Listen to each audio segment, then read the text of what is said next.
আপনি পরপর ফোন করে যাচ্ছিলেন, আপনাকে যে কি বলবো সেটা বুঝতে পারছিলাম না, সেই জন্যই ফোনটা ধরছিলাম না সায়নবাবু।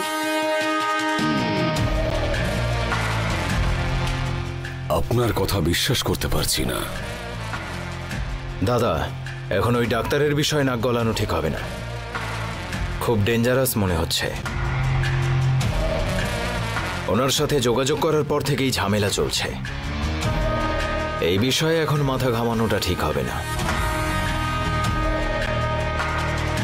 ঠিক আছে, শিবানীর শান্তি ভঙ্গ করার জন্য আমাদের তো অন্য একটা রাস্তা খুঁজতেই হবে। কোন রাস্তা সায়নবাবু?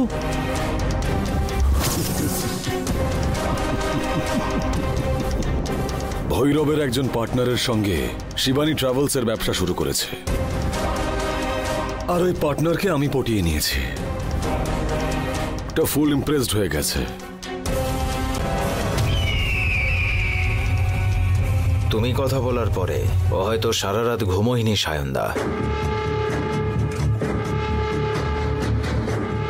আগে ভৈরব আর ওর পার্টনারটাকে দূরে করতেই হবে, তারপর শিবানী আর ভৈরবের মধ্যে দূরত্ব তৈরি করতে হবে,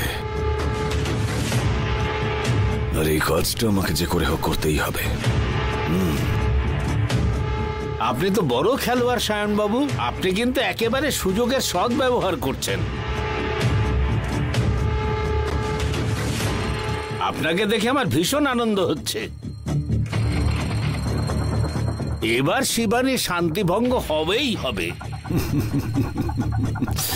প্রতাপ বাবু, আজ হঠাৎ করে এত প্রশংসা করছেন কেন? আপনি যাই বলুন না কেন, আপনাকে আমি কিছুই দেব না।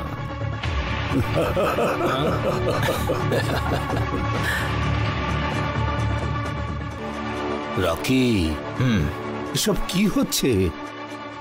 তুমি কোন একটা ব্যবস্থা করে দাও। ব্যবস্থা করছি আমি। থ্যাঙ্কস।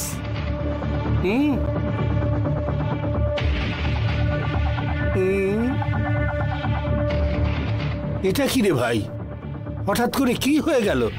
আমার এই বাড়িতে কোনো ভ্যালুই নেই। দূর।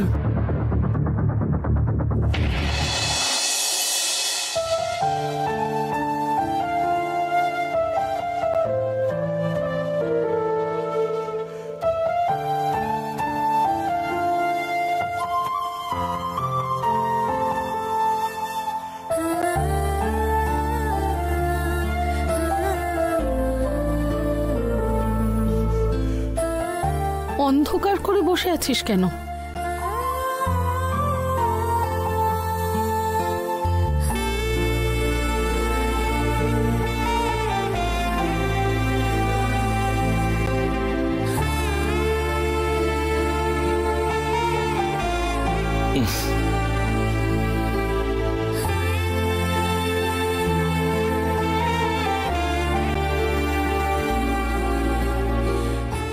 ভৈরব, কখন এলি তুই? তুই এসেছিস বলে আমি তো বুঝতেই পারিনি।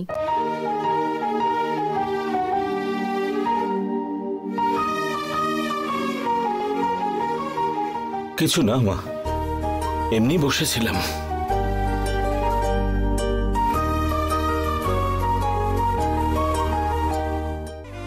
কি হয়েছে ভৈরব?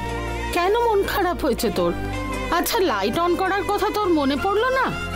কি হয়েছে বল না। একটা ছোট্ট দুঃখ হচ্ছে মা। আমার পার্টনার কল করেছিলেন, উনি কোন এক বড় লোকের সঙ্গে দেখা করেছিলেন।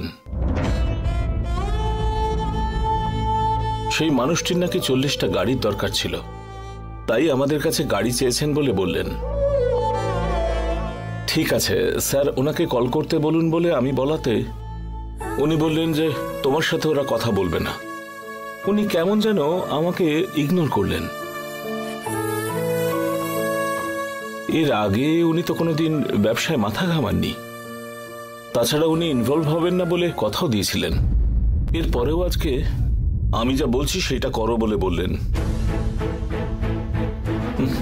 এই ব্যাপারটা একটু খারাপ লেগেছে গো। ওটা ইচ্ছে করে বলেনি বাবা, বড় লোকের সাথে কথা বলেছে তো, আর তাতে ওর খুশি আর গর্ব হয়েছে। সেই খুশিতে মুখ ফসকে বলে ফেলেছে মনে হয়। ও ইচ্ছে করে তোকে এসব বলেছে বলে আমার মনে হয় না। দেখ, যে কোনো লোকের আমি বড় হচ্ছি বলে মনে হওয়ার সময় মনের মধ্যে একটা ছোট অহংকার জাগে, সেটা ওরা বুঝতেও পারে না। এই ব্যাপারে বেশি ভাবিস না, এখন উন্নতির দিকে যাচ্ছিস। দেখ, দুজন ভিন্ন মতের মানুষের সাথে কাজ করার সময় এই ধরনের ছোটখাটো মতভেদ আসবে রে।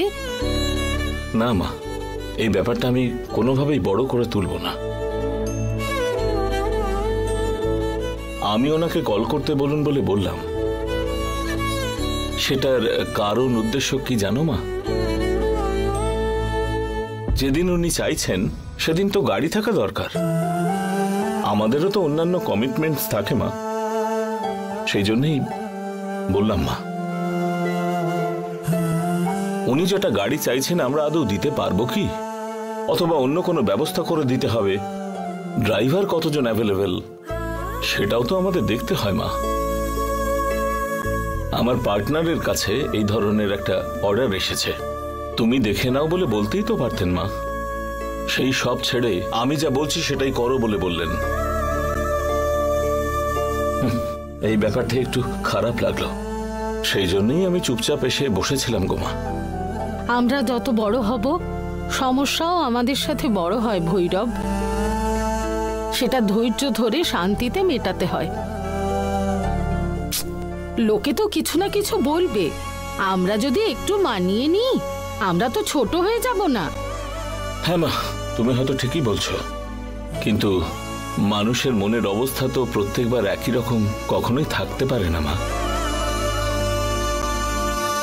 যাই হোক, আমি আমার কাজ করে যাব।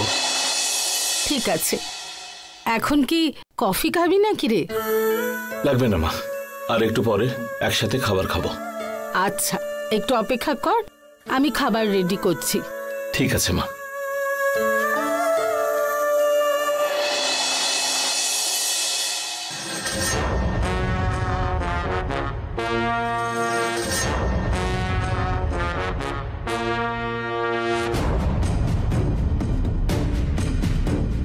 সায়নদা, ভৈরব আর ওর পার্টনারের মধ্যে ট্রাভেলস নিয়ে যাতে ঝামেলা লাগে সেই ব্যবস্থা করছি। ওদের দুজনের মধ্যে আগুন লাগিয়ে দেব, আর তার ফলে ওদের দুজনের মধ্যে ঝামেলা হবে শিওর। আর এসবের ফলে শিবানী আর ভৈরবের মধ্যে যে সম্পর্ক আছে তা নষ্ট